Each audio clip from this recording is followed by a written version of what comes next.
I'm Christy Hemingway, host of Ed Curation, a part of the Education Podcast Network, just like the show you're listening to now. Shows on the network are individually owned, and opinions expressed may not reflect others. Find other interesting education podcasts at edupodcastnetwork.com.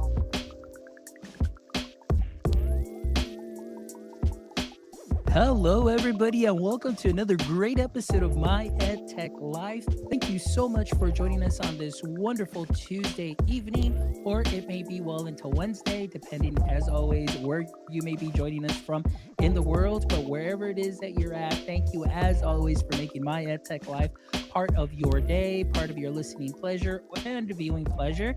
Thank you all, as always, for all of your likes, the shares, the follows. Thank you so much for subscribing to our YouTube channel. All of that helps the show continue to grow and also helps us continue to bring you some amazing conversations and amazing guests like we do tonight.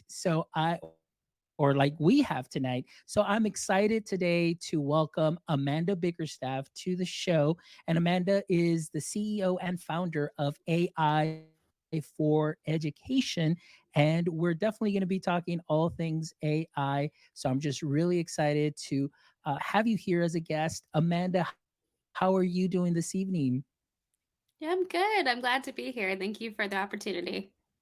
Excellent. Well, I'm excited. Like I said, I noticed that we have a mutual friend, a mutual connection, who is Rita Ferrandino. So that's wonderful because I saw her already commenting here, or she put a comment earlier, and so hopefully she'll be joining us live. But for sure, I know that she'll probably be catching the replay as well, and so that's great. So thank you so much, Rita, and of course having that great connection. So Amanda, before we get started with our conversation, can you please give our audience members who are just getting to know who you are and hearing about you, and today they get to hear about the work that you're getting to, or that you are doing in the education and the AI education space.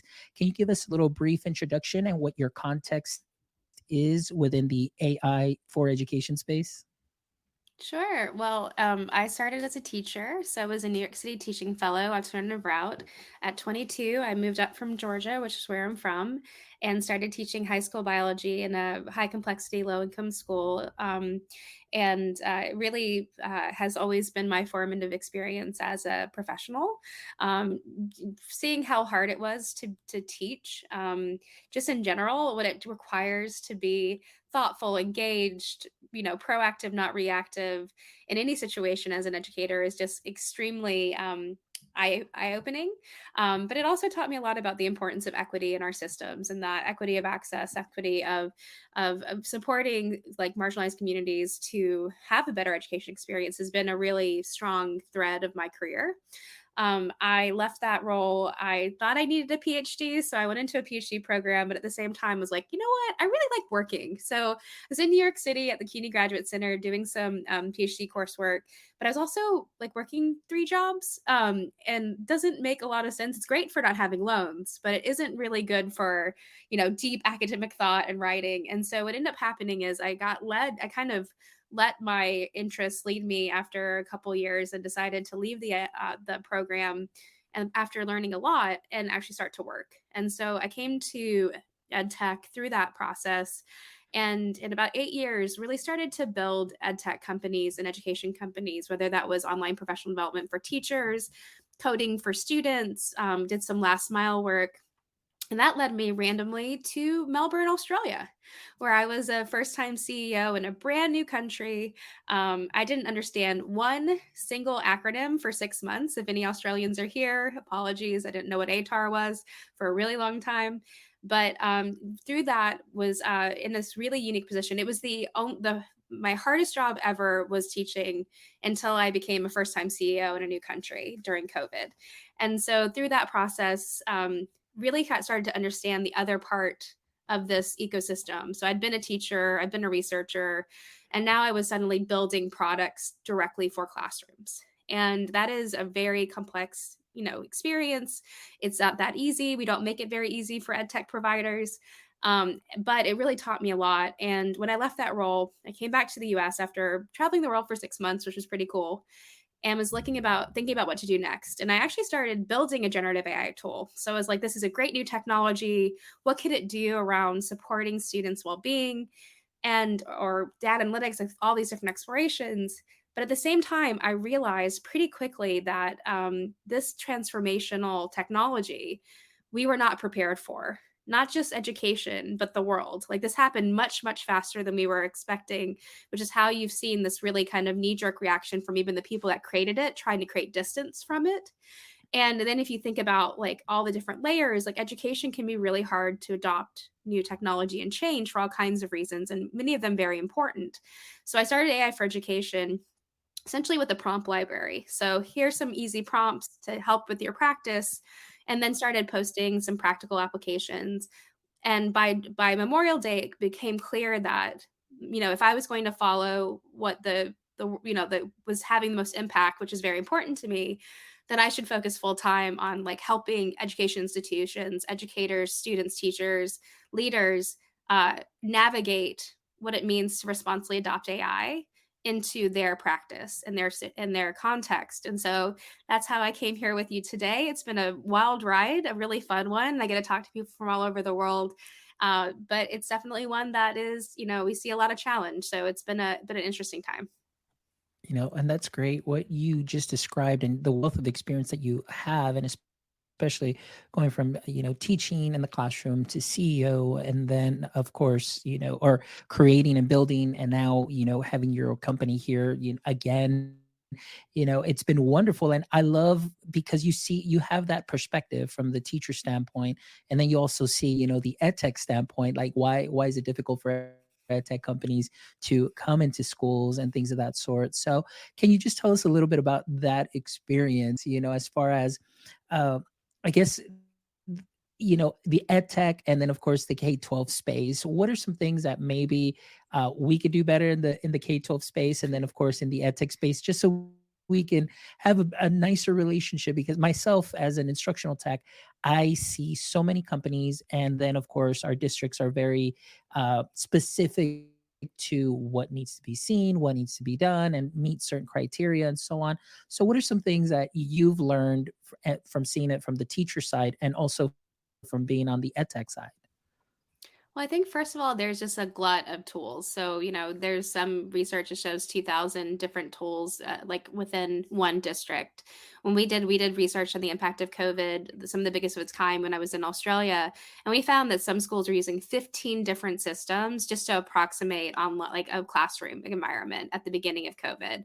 And so I think that there is a couple of things as an ed tech community that we could do better. One is I think that we can collaborate better, share best practices, collaborate instead of kind of creating everything within a silo, actually seeing in which way there are ways to actually create together instead of 10 years later getting acquired and then being together. And, it's a lot better, I think, to kind of merge and like find similarities or partnerships so that you have better systems that are significantly like hopefully less complex for educators and students. So I think there's something we could do as ed tech. And also I think that there needs to be a much more of a overlap between education people and technologists. I think of this attack as a Venn diagram where the sweet spot is if you have educationalists and technologists that work hand in hand.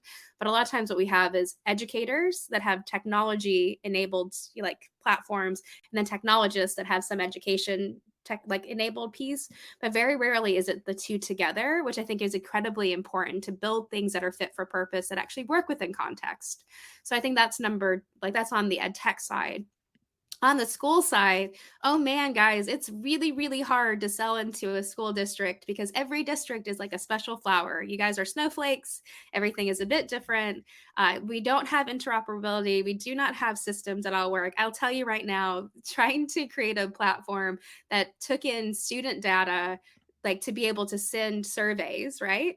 Like, and to be able to have this, we had the CSV format. Oh man, it took us months and months to get it right. And we never quite got it right because every single school had a different system where their data was stored. It was collected in a different way. It was like, there was no consistency. And so there's just a lot of like really technical issues, but also like we make it pretty hard for people that do have great programs to show that evidence. Because if you can't get into a school to build evidence in a safe, piloted way, then how are you going to be able to build something to then show that evidence, right? So instead, what happens is we have hypey type of things, or teacher led, which is great in some cases, or things that look really cool or seem like they fix something or are less expensive. And then those become what's the noise in the system. And we don't really have these evidence based tools. So I think that there are so many things that I learned. I could tell you, Fonz, like, how not to set up emails, like how not to set up student IDs, because sometimes schools will have six. So you don't want to use that as your identifier in some cases. So I think that really also is like it really sits with me as I'm thinking about my own organization of like, how do we create things that are fit for purpose? But also, how do we kind of talk about these things and build better together so that when we do have Gen AI tools that are fit for purpose, that they actually work within the context of a school? Excellent. And those are all valid points, because I see it like for the last 7 years in this position. And then of course, like I mentioned, coming in from business into education, just the plethora of tools that are out there, and everybody wanting to use this and they want to use that. Luckily for our district, when we did get into that area, when we had to shut down, we standardized just on four main tools, and that was it. Like, this is what you're running Mm. your show with. Obviously you had teachers that were a little bit more comfortable with some tech tools that they would implement, but for the most part we just did four, and they did very well, and those are the four that we still maintain today. In addition, we've only added two more platforms for instructional, for math and for science, social studies, just two platforms. So we're trying a little bit better to take those platforms off the plate, so we can really focus on just getting what it is that we need, but the most effective way. So it is a work in progress for sure, and especially with decision makers. For example, like you mentioned, you've got teachers that have the tech experience, but then you've got the technologists also that have the education experience. And then, but sometimes the communication may not be there. So, but anyway, so going into the main topic now, we're talking about AI. And of course, we're talking about AI for education, which you are the CEO and founder of. So thank you so much again for coming on the show, so we can continue these conversations. Since January or this late December, having these conversations and wonderful guests such as yourself coming on and sharing your experiences has been something that has made an impact, I know, for my audience, and obviously the people that follow the show, to continue to learn and to continue to see things in a different perspective. So I kind of want to start off, we're breaking the conversation down into three sections. In the first section, we're going to be talking about some of the challenges and the triumphs of AI in education. And, now that we have you here also, so you can share your experience as a CEO, but also, from your customer base and from your users, what you have heard. So first of all, I want to ask you, what do you believe is the single most significant challenge that we have with integrating AI in education today? Oh, I mean, this is a hard one because I think there are a couple challenges, which is maybe Mhm. why like we are so challenged. Is there isn't just one. I can't distill it to one. There are quite a few. I'll focus on three. One is Okay. that the generative AI is the worst it's ever going to be right now. It is, this is a brand new technology. It is significantly earlier than we expected. There were no regulations in place or really like groundwork. Like we're not moving from like Google to like better Google. Like this is not like that step change. We're moving from Google to a brand new way of interacting with technology, where there isn't necessarily this like stepped approach. It's been a magnitude change. And so, but at the same time, these tools are actually not fit for purpose. They're not fully reliable in a lot of ways. Number one is they hallucinate, like they make stuff up. That's a feature and a bug.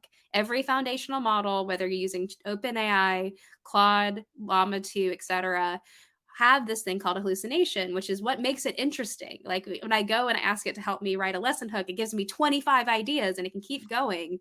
But at the same time, if I ask it to, do a simple math problem because it's not actually doing math, it will tell me something and with extreme confidence that is completely wrong. It will make up citations, URLs. It will have all kinds of hallucinations that are very subtle and hard to catch. So that's one. Secondly, they are, the idea of bias. These systems have been trained on the internet, the internet with the, capital I, every, Enron papers, Reddit, Wikipedia. Most Redditors are male. Most Wikipedia editors are male. It's mostly Western. There are deep, I don't know if we ever think of the internet as an unbiased place, but I don't think that's what we think of. It has a lot of these very deep biases that are really very they're a big part of what the internet is. And when we train these systems on that, you're going to see those in subtle and aggressive ways. So if you go into Stable Diffusion or other tools that are image based, it's really easy to see the bias. Like ask it to build you a common teacher, what will it look like? A common CEO, what it will look like? It's going to be these general stereotypes in very deep way. And so there are those pieces as well. And then there's questions about privacy and security. These systems a lot of these systems interact together. People that are building tools on top of foundational models, your data is going a lot of different places. And sometimes it can be really tricky or hard to understand what's being trained with your data, what's not, how it's being stored. Could there be, hacks, et cetera? So there's that component of it, that this is the very early stage of this very, massive change. That's one. Another challenge is it's actually really hard to adopt new technology in general in any system. But when you look at schools specifically, we've talked about, the complexity of just an ed tech tool. But when you have something that is this magnitude change, where we're coming off the back of COVID fatigue, we have, really complex environments due to not in and outside the school, teacher burnout, shortages. We've got all kinds of things happening. And you're bringing in this tool that actually can be used to completely blow up the traditional assessment structure of a middle school or high school English class. There's a lot of questions about our readiness to adopt this technology and to find ways to make it work without it being something that is feared, banned, or seen as bad. And so we have this real complexity of just normal adoption curve stuff, plus COVID adoption, like post-adoption and fatigue. But then we also have that this is not something in which is just slotting in a new tool. This is something going to this is going to cause a major shift in what education is outside of the industrial model, probably for the first time in the past 250 years. So I would say that those two are big. But the last one is like when I go into schools and talk to people and I say, this is the great ways this could work. I can't recommend a tool that I say, go buy this. And I love their cool tools being made and there's so much cool stuff. But because of this, the fact that there's really nothing that has been built specifically for schools that looks at safety, appropriateness, lowered hallucinations, transparency, and a lowered bias doesn't exist yet. So there's not actually even a silver bullet to say, oh, if you're going to try something, try this, and it's safe for your classroom or your students. I can't say that as well. So I think that those are kind of the three challenges that I see. Excellent. Well, that's great right there. Great insight. And we're going to go ahead and dissect those a little bit more because I kind of wanted to go in a little bit deeper on some of the things that you talked about, especially on the data side and, how to handle those conversations within a school district. But before we get into that, I definitely want to say thank you to Julie and Adam who are joining us in the chat. So I just want to share some of their comments here. So Adam is sharing here. It says the other thing that makes AI hard is that EDU is adopting it at the same time as the rest of the broader industry. And we have previously been quite a bit more downstream from emerging technologies. All right. And then Julie here, I guess, talking about to that later point, as far as, tools, it says, shouldn't kinks be worked out first before it is used with students? So what are your thoughts on that, Amanda? Will there ever be, a platform that is going to be completely no hallucinations or anything that's going to be ready for EDU where students can be comfortably use it, teachers can comfortably use it? What are your thoughts on that? So I think that when it comes to hallucinations and bias, the models themselves, this is how they're built, if that makes sense. So I think there's going to be quite a challenge. In fact, there was a really great article, the top 10 challenges with LLMs, and the first one was hallucinations. And so I know that there are organizations that are working on models that lower these, or at least identify it. For example, if everyone right now goes to Claude, which Claude 2, and you typed in, give me a lesson with URLs, what you could do is you would actually see it build URLs that are most likely fake, because it's a very easy way to get the chatbot to hallucinate. But it has now on the bottom, if this URL is most likely wrong. We're working to correct this. So it's at least having some warning systems. And I know that people are starting to build walled garden approaches or structured approaches. But what happens though is that when you remove hallucinations, you remove the fun and interest in the craziness, or the thing that actually is going to make it better in terms of a brainstorming partner. So you actually get much duller, or like you lose the power of generative AI, which is that ability to have that kind of conversational aspect. That's a real step change. So I do think that we are moving towards systems more and more, but unfortunately, education is not actually seen as a big way to make money by these big systems. OpenAI, is here to make money. This is what these tools are meant to do, and education isn't always seen as a strong way to do that in the market. And so I always think it's funny that Sam Altman went like on a trip around the world and came back and said, "Oh, education is important." Like they didn't have a conversation at the beginning of this work that like most likely a lot of educators and students would use this as education, as an education tool. So I think there's something to be said about that in the terms of we're going to need to see other organizations, deep tech, non-deep tech, other organizations coming in and saying education is important. So that's one really important piece. They also have this opportunity to layer classical AI and generative AI, which I think is really going to be really important. And there are a lot of such good tools out there that are going to be taking these traditional like machine learning models around natural language processing, sentiment analysis, algorithmic thinking, and then they're going to layer like a generative kind of component to make it conversational. And you're going to have personalized learning with early reading, early math, in some super cool ways, but they're not going to just be a vanilla chatbot where we're going to see a lot of these issues. So on that point, I think it's coming. I don't know if chatbots, until we get to potentially significantly more advanced in our general AI, that are going to be able to really stop hallucination completely, but hopefully they'll get better at signaling when it's a hallucination, or just saying, hey, I don't know, I don't do math. Use this tool to do math. I don't do math. I predict what you want me to say, and it'll look right, but it's probably wrong because I don't do math. That would be great. Yeah. So actually, yeah, you hit on a lot of great points there. So thank you so much, Julie, for asking that. And Amanda, thank you so much also for clarifying that for us. And I want to give a shout out to Adil also, who's joining us, Adil Khan, who's joining us from Magic School AI. Thank you so much for joining us. And yes, thank you so much for the shout out, Adil. We appreciate you. You are awesome as well, my friend.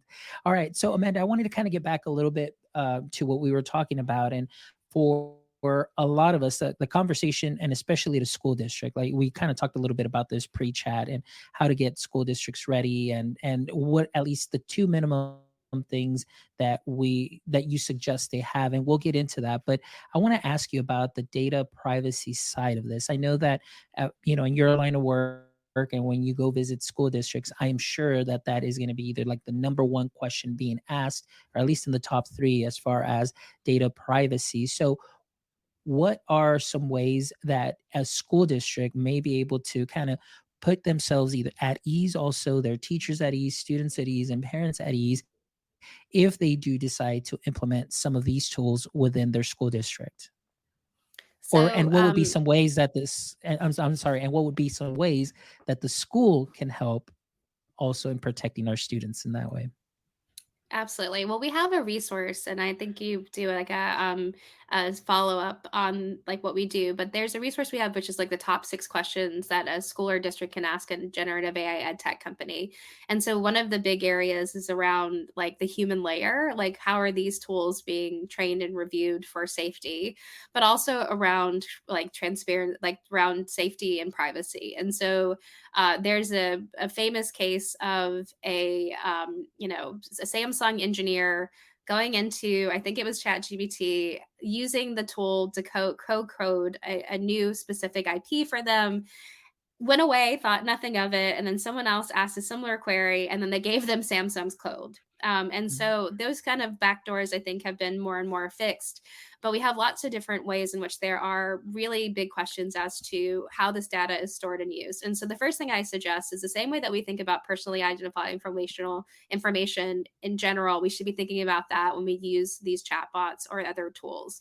And so even if you're, so the first thing is if your teachers are open, or you're opening up ChatGPT and other tools, that you're ensuring that they're not sharing information not only about their students but also themselves. Or if you have a leader that's using that, they're not putting, like, Amanda Bickerstaff, forgot to like didn't have a lesson plan today, or something along those lines. Like, what we're doing is we're using these in broad strokes and redacted information. So we always suggest, like, being very, very careful about the PII that you share.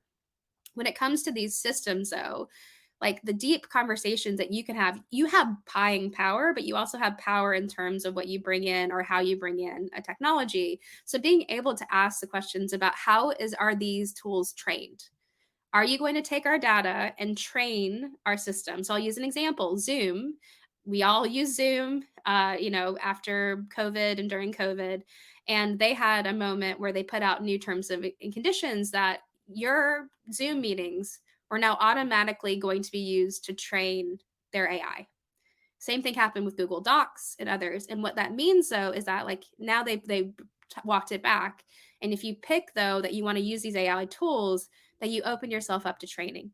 So that means that your conversations, your parent teacher conferences, your important, like, work that you do with one-on-one students when they can't come to school or in an online classroom can now be used to train their models, to better have them be able to summarize and to whatever it's going to do in Zoom, right? And so I think that that's something to consider, is that we probably don't realize already that you've already check marked these massive tools that are already using your data to train their systems.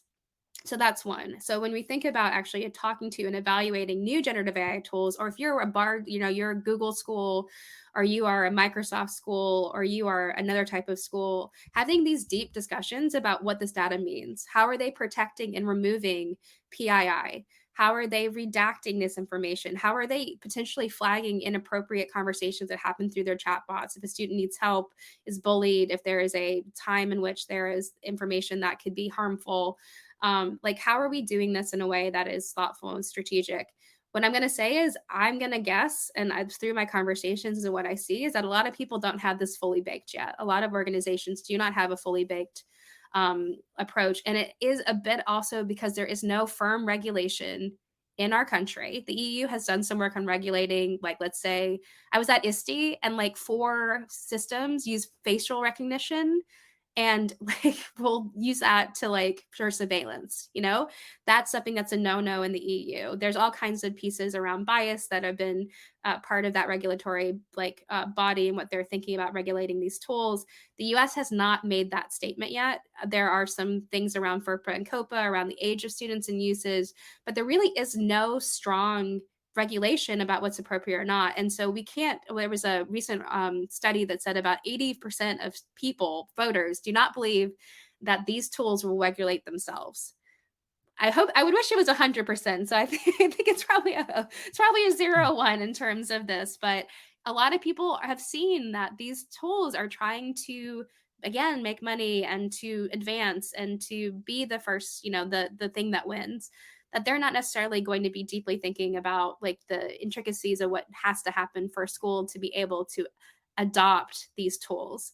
And so I think that what we need to do is, like, we need to use our collective, like, power to request that, like, hey, like, I'm not going to turn on Microsoft Copilot until you can ensure these privacy pieces are in place and that you're not training your systems on our important data that's our IP. The entire ChatGPT has, and Stable Diffusion, Midjourney, has been completely trained on, like, people's stuff.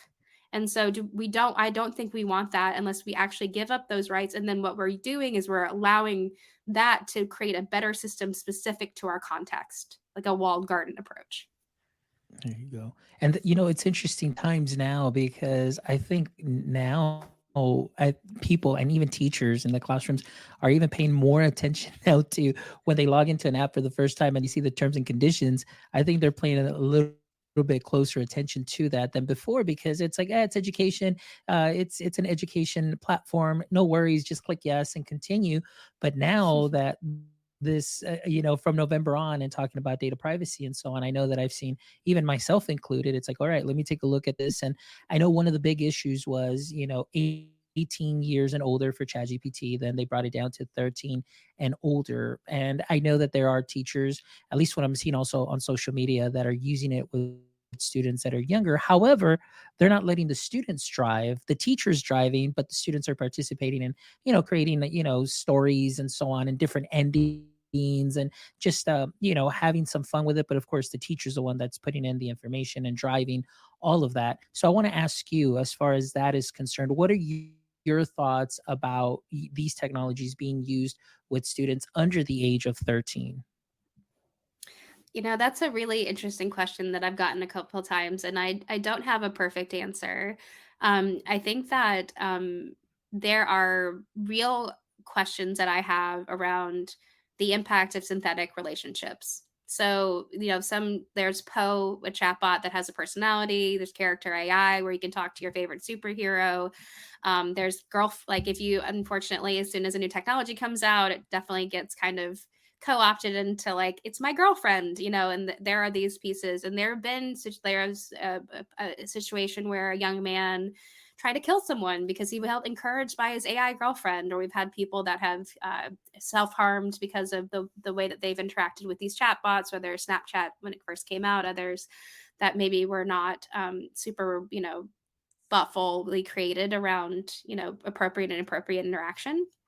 So I think we have real deep evidence bases that have to be built around the impact of these tools on younger students, younger people in general. And I think that we need to do that as a priority before it starts getting released. And we're going to have Facebook AI, you're going to have Instagram AI, TikTok AI. Like, this is all coming. Every part of our life is going to be AI'd, generative AIified pretty soon. But we need to take what I would say is we take a critical kind of learning from social media. Thanks, Adam. Good questions. Have a good night. But we need to take like social media as an abstract. We didn't do a very good job of thinking through the impact of social media on young people. And we didn't regulate it and we didn't do anything about it. And then, like 10 years later, these evidence bases show that there has been deep impacts on students, and young people's, quality of life, their own version, like their own view of themselves in space, their ability to interact and engage. And so I think we have to be very careful with young students. I also think, again, these tools will mess up. They will be biased. They will be wrong.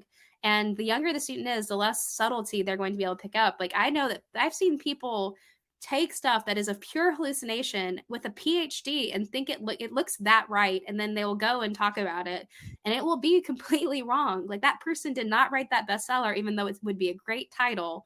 Like, these are real things. And so I think we have to be extremely, extremely careful, but we take a responsible, optimistic approach, so it doesn't mean just we can't. These students at home, their parents are like, maybe they want to talk to a cat. They love cats and the cat will help them, do their homework. Like, we have to be aware of that. So can we teach digital and AI literacy and like the ways to think about it, have students metacognitively understand the impact on themselves? We did a webinar a couple weeks ago with students 15, 18, and one of the students said, if a teacher can teach me that vaping is bad, why can't they teach me that ChatGPT can also be bad? And that it can impact my cognitive, like my learning, it can impact my mood, it can be something that could be negative to me. And I think that that's what we have to do, is we have to teach the balance. And so but if we can do that in a way that's really supportive and structured, where, like you said, a teacher's running it, or there are more and more tools being developed that will be safe spaces for students, like Scratch, almost like a Scratch version, which is a coding, like a text-based, instead of text-based coding, you do image-based, or like you can, it's meant for younger kids to learn these things, lower to grade 5, like 5-year-olds, I think, use it.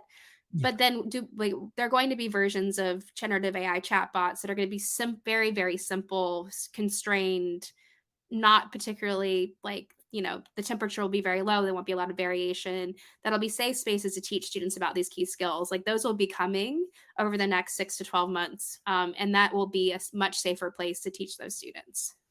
Yeah. Yeah. And what I find interesting, like I said, being in this position, in this role for 7 years now, is the fact that how things change now when we see this technology front facing here in front of us, like we're seeing what it's able to do. Whereas before, teachers never really thought about it because it's like, oh, we'll just set the student on the program and they take their diagnostic and it's going to help close that gap, and while they still move along the program and so on. So I wanted to ask you in that respect, going into the classroom now, and as far as classroom methodologies and practice, what are some ways that we can ensure that the introduction of AI in the classroom doesn't diminish that human connection? That's a great question. And I think that, the first thing is just, can a teacher save time on out of classroom stuff to be more present in the classroom? I mean, I remember being a teacher and not really knowing what I was doing, getting my master's, doing after school programs because I needed the extra money, but also I wanted to help kids in different ways, and then having 150 students over 5 different preps. And so, like that was a very difficult experience. And a lot of times when I got to the classroom, I didn't have a lot left for students. I definitely didn't have a lot left when I left. And so I think the first thing we can think about is completely outside the classroom, which is, can we make it easier for teachers to focus on teaching? Can we take away all the extras, like not all of it, but can we limit or actually take down all the extra stuff that a teacher has to do? Whether that is, really important stuff, but like lesson planning or substitute planning or PD work that needs to be developed and shared, or it needs to, we need to do a new parent newsletter every month, or we have to think of bulletin board ideas if we're in elementary school. Like all of these things like take a lot of time. The research shows that teachers spend about 10 to 12 hours a week doing extra stuff. And I joke that like a teacher's work week doesn't start on Monday, it starts on Sunday. Like Sunday night, whenever we all have this moment of panic a bit, where you're like, okay, what am I going to do this week? What do I need to do? I've got papers to grade, etc. So I think that the first thing is generative AI allows us to save time on mundane and routine tasks, especially if it's done well. And so our prompt library that we have on our website has about 50 prompts that teachers can use to help them create lesson plans, syllabi. They can do demos, quizzes, even respond to an email. Sometimes it takes us an hour to respond to an email because we're maybe in a bad mood, and we definitely don't want to be in a bad mood to a parent an email. Can something help me write that and give me a first draft that I can do in 20 seconds instead of 20 minutes? Like those are the really, like, I think a really huge part of this. That's one. The second is, you can actually teach students how to use this for their own practice and learn about it. So like number one is, like, what are these tools, and like how do we understand their capabilities, limitations? One of the most important things you can teach students is that generative AI is a computer program. It is computing, not thinking. It is made to look like it is thinking, though. So it means that we have to use critical thinking at every stage of using generative AI. And we can save a ton of time, but we actually have to think about it. And so the way we do that is we show the capabilities, limitations. There's some cool stuff. And Adil's in the audience. We did a webinar last week. The idea of magic. It's not really magic, right? It's a really complex program, but it can do stuff that can feel like a superpower. Like, oh man, I could like brainstorm 10 ideas and have a conversation, and I can do it in the voice of that is my type of voice. That's pretty remarkable for a student or adult. So that's pretty cool. But then at the same time, I ask it to do something and it hallucinates or doesn't know what it's doing, but it looks like it does. Like it shows me that this is not thinking. So for example, we have a curriculum, and in our second lesson, we play a game. We play like a 20 questions game where we give the AI very simple prompt to follow directions to guess a celebrity. And what happens is the chatbot isn't thinking, so it starts to cheat. It starts to forget the rules. In fact, we did it live, and then we felt so bad for it, we accidentally gave it a hint because it was like, this is not working. And so, like, it is something, but it shows really quickly that this is something that isn't thinking. And so we have to be critical consumers and critical users of this. So I think that's number two. But number three is like, where can I use this to create? Like, how can I use this to create a better a better thing for myself. Like one of the idea of generative AI means I can create with natural language, images, text, video games, code, websites. Like the amount of stuff we can create, maybe not beautifully yet, but to even start creating as a 25 to 50% better is so absolutely unparalleled that it becomes a space in which we can really encourage students to really lean into that creative aspect of what it means to be a person. Like, what do I want to create to make the world a better place, or to make things my friends laugh, or to help my parents, or to think about a climate change or something I care a lot about.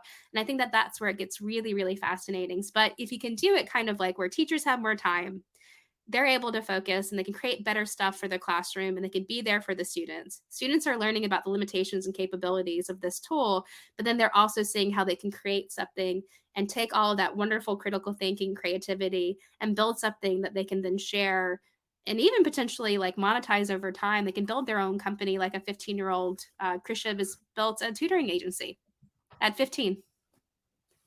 That is exactly like that's what really excites me about this technology. Oftentimes my colleague and myself, we talk about our college experience. And back in the day when we were going to, university and graduating, it was just, okay, you just go through here, you take your tests, and then you get your certificate, your degree, and then you're out. And I'm thinking to myself, why didn't we come out of there with an LLC?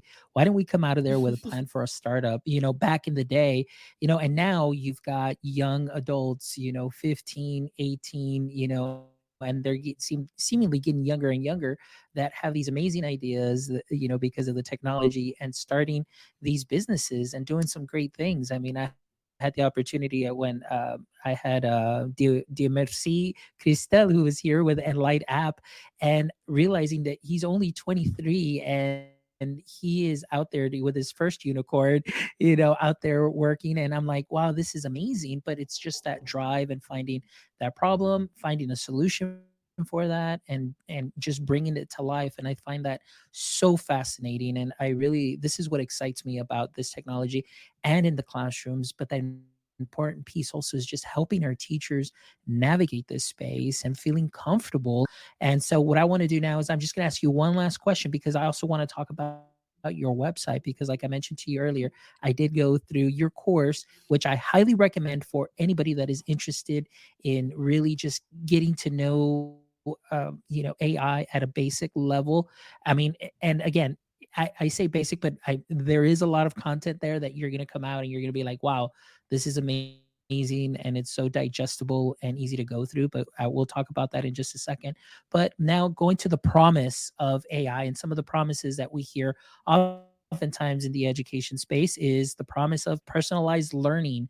So what are your thoughts on that? And are we there yet? Are we going to get there?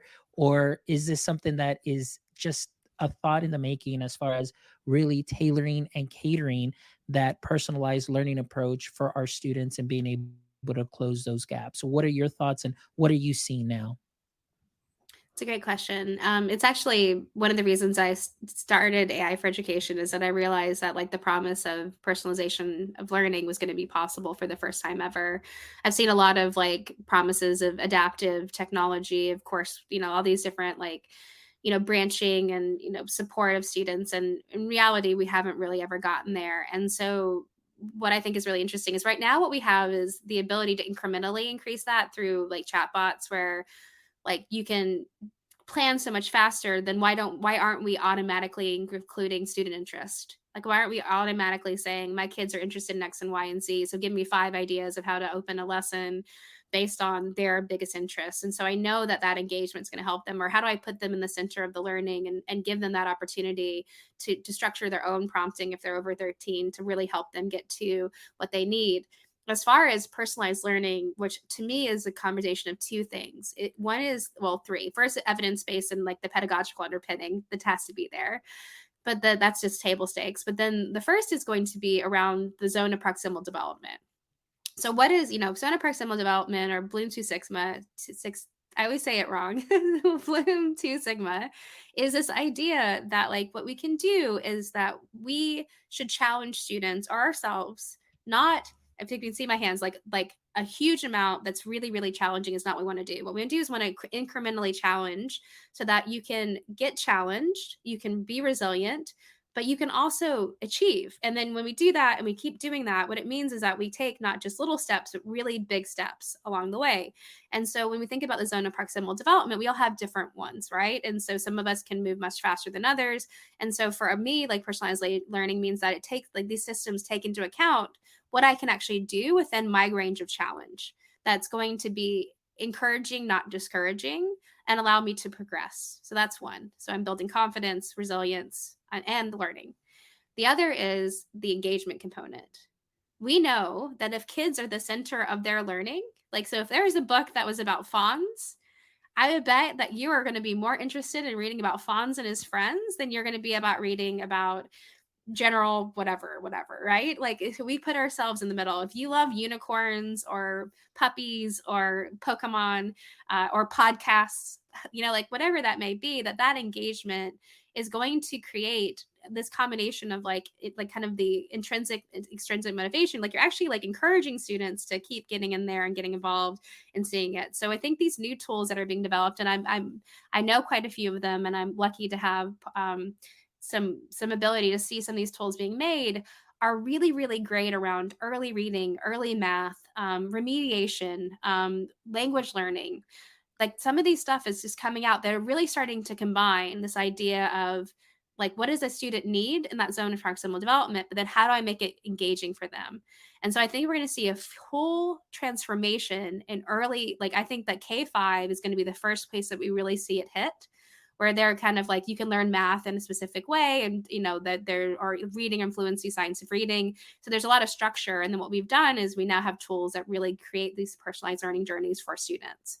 So I think that's going to be first. I think that's not that far away. I think it's going to be in under a year that we're going to see more and more of these products coming to market and showing efficacy, knock on wood.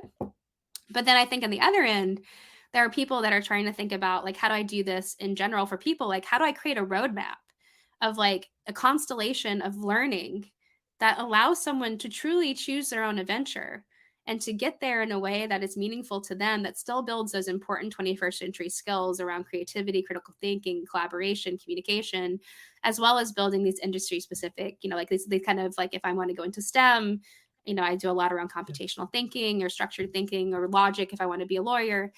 But I think that this is where it gets really cool. Like those problems, I don't know how seen a lot of people have that.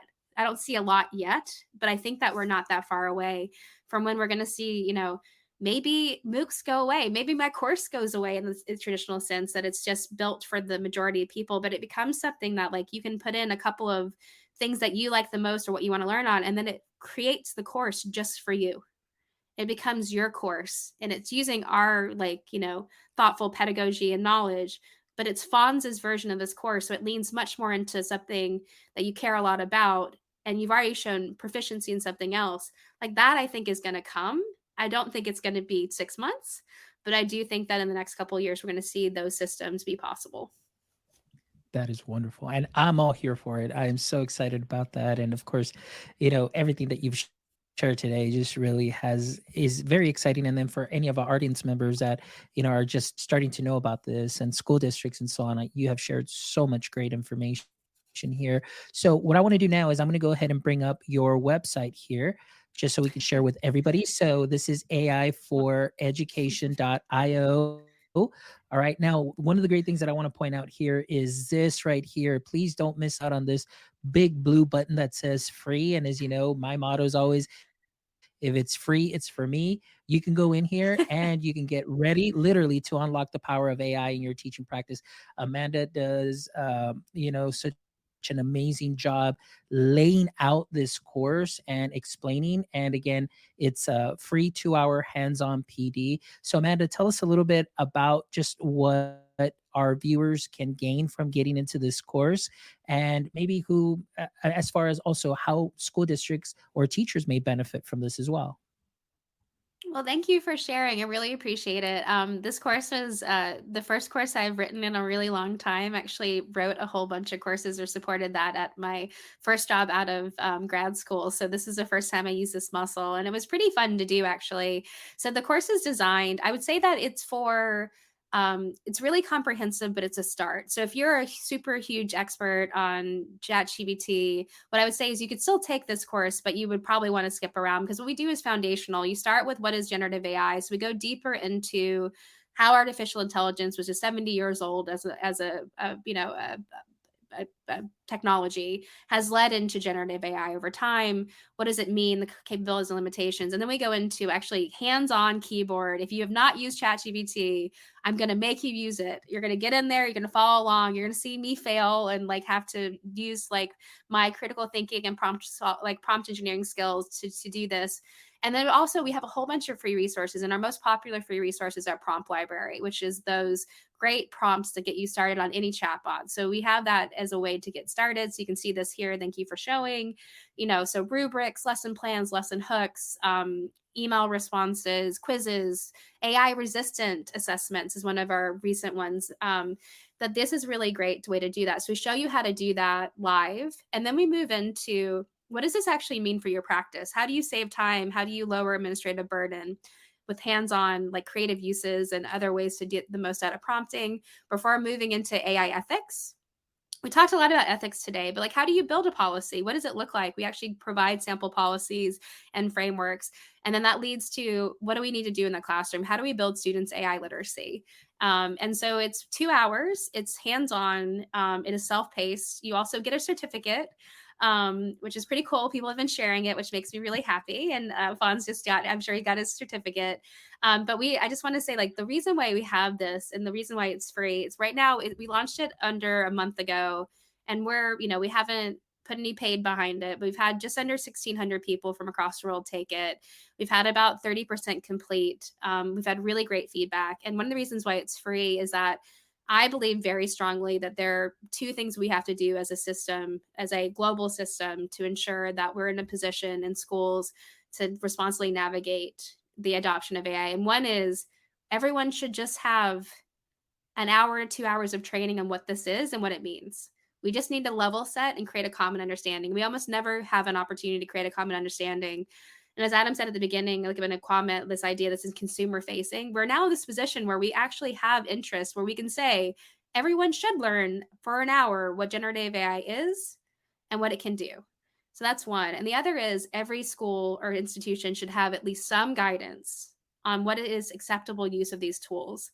Instead of having this be something in which it's banned or that it is like wait and see or individuals, the uncertainty within our systems are so great that it is so imperative for us to give at least some guidance and structure so that we are not spending this entire year in a position where teachers are uncertain, that relationships between teachers and students are degraded because we're talking about cheating, or that there is like parents that are now upset about this, or there are teachers being ostracized because they are accepting this very, like, they're really using this for their practice, and other teachers think it's not appropriate. And so I think the things we have to do is something like our free course, and other people have amazing free stuff. Please take it. If it's not ours, take something. And then the other is, do you even have 2 sentences in your academic integrity policy that just say, ask if it's appropriate, cite what you're doing, and track it? Like, just those 3 things is enough, I think, to give us a place where we're not kind of losing this year to the generative AI tide. Awesome. Yes, I agree with you 100%. And guys, again, the website, it's free. You need to go out there and just check it out. She's got a lot of great stuff laid out. And again, it's very easy to understand, very low barrier to entry, and you could definitely, lose yourself in it and learn. And, just really, it's really laid out very well, like I mentioned. And again, bite-sized little knowledge nuggets that you can take and sprinkle onto what you're already doing great. So again, take advantage of that. The certificate is great. I didn't get to share mine yet because I'll probably do it right now after the show, but it was great, and it was great time spent. So for sure, definitely recommend it. Well, Amanda, thank you so much. This has been a very insightful and a very fruitful conversation. Let me see, last comment here that we have from Adam Slayton. Thank you so much. Says yes, and include the students and other community members in the policy building to ensure ownership and accountability. Yes, Adam, definitely agree with that. All right. Well, thank you so much, Amanda. Amanda again. But before we go, this is the last segment of our show that we always end with, just kind of on a little lighter note, and so on, because I know we got in deep. And thank you so much for sharing your expertise, your passion, your experience, and your heart with us today, because you can definitely see how passionate you are about AI, the work that you're doing, and the work that it can do for and to help us here in the education space and really in any space altogether. So, my first question to you, Amanda, is Superman's weakness was kryptonite. So as soon as that kryptonite was drew closer to Superman, he just kind of buckled down a bit and just felt weakened. So I want to ask you right now, in the current state of AI, what would you say is your AI kryptonite? I think it's the speed to which the advancement is happening and how it is extremely hard for people to get a handle on what these tools are and mean. And so it's just absolutely, this moving target. So, for example, there are more images made in the last 9 months through like generative image creators than all images ever created in 9 months. So we have more synthetic images than people taking snapshots. And that's like an insane thing to think about. And so I think that the speed of advancement makes it very, very hard for us to feel confident or at least feel like we have capacity to understand and actually do something about this. And so until we can kind of create a space in which there's a general understanding, some people just feel like this is impossible. And so like and it's not going to slow down. So how do we create structure that allows us to understand the complexity and be able to at least have some general like baseline and foundation so that when big things happen, we can absorb them and move forward without it being something that just stops us from moving at all. Love it. Great answer. Thank you so much for sharing that. And just very interesting what you shared. I had no idea about that, but thank you. All right. Question number two. All right, Amanda, is if you could have a billboard with anything on it, what would it be and why? Um I think it would just be something around like, empathy is important. Like I think that that's got nothing to do with AI for education, has everything to do with my worldview. But I think that our greatest gift is also our greatest weakness a lot of times, and that's the ability to empathize and understand. And I think that we're in a world right now in which empathy is in short supply. For all kinds of reasons. So, to be able to do that as educators, but just to be able to in the world and understand that we're all coming from different, different places, and that a lot of us are actually trying to get to the same place, and that we can do it together. And by understanding, and taking a step back and seeing that like there is an opportunity for working together, collaborating, or just being patient, not just with others, but with yourself, I think is just really important. Love it. And you know what? That's very interesting because today I was having a conversation with one of my colleagues, and she works here in the district. And I was talking to her because she's working in a different role, working as a social worker. And, she's talking about, what they're seeing. And then I said, listen, I have a podcast. What are some topics or what are some things that you're seeing, in your work that maybe give me an idea of what else to bring to the podcast or what else we can speak about that could be used as a resource? And she actually said that she just said empathy. We just need more of it. So thank you so much for sharing that. All right, Amanda, last question is, if you can turn one of your favorite hobbies or activities,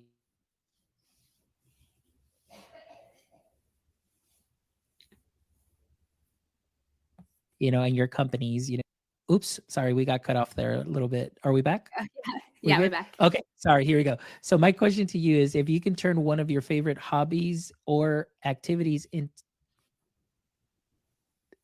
into a full-time profession, what would it be? Well, my parents were listening in and just gave me positive feedback. Thanks, mom and dad. I so they know that when I took time off and I traveled the world, I've done a lot of volunteer work and a lot of work around disaster relief. And my favorite thing has always been to cook. And so I grew up with a grandmother who was my best friend, and who taught me that like one of the best ways to show love was through food. So I've had a lot of experience with like cooking for like up to 1,500 people. I've cooked in a refugee camp. I've cooked in all kinds of different things. So when I had some time to take off, I actually went to Florence for my birthday. And I learned how to make pasta professionally for 2 weeks. I did pasta and sauces in Florence. It was really hard.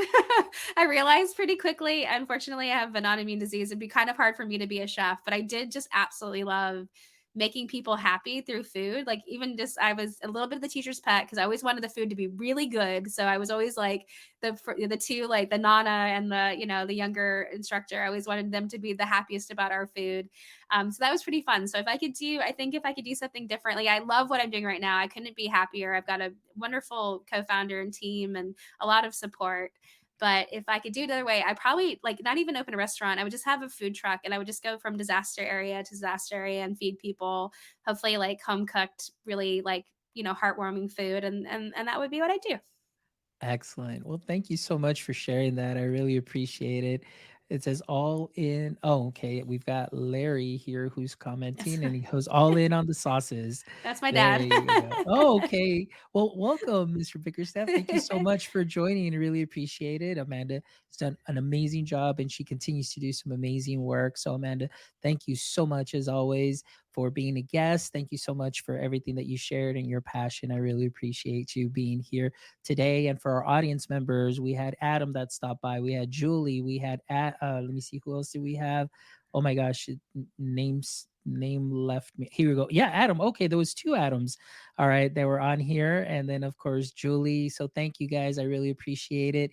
All the questions and comments, and for all our audience members that are going to be checking this episode out on the replay or are going to be catching it, on Spotify or your favorite podcast player, please make sure you visit our website at myedtech.life, myedtech.life, where you can check out this amazing episode and the other 222 amazing episodes with educators, creators, founders, education practitioners, and so much more that you can dive into, take some knowledge nuggets from, sprinkle them onto what you are already doing great. As always, thank you so much for all of your support.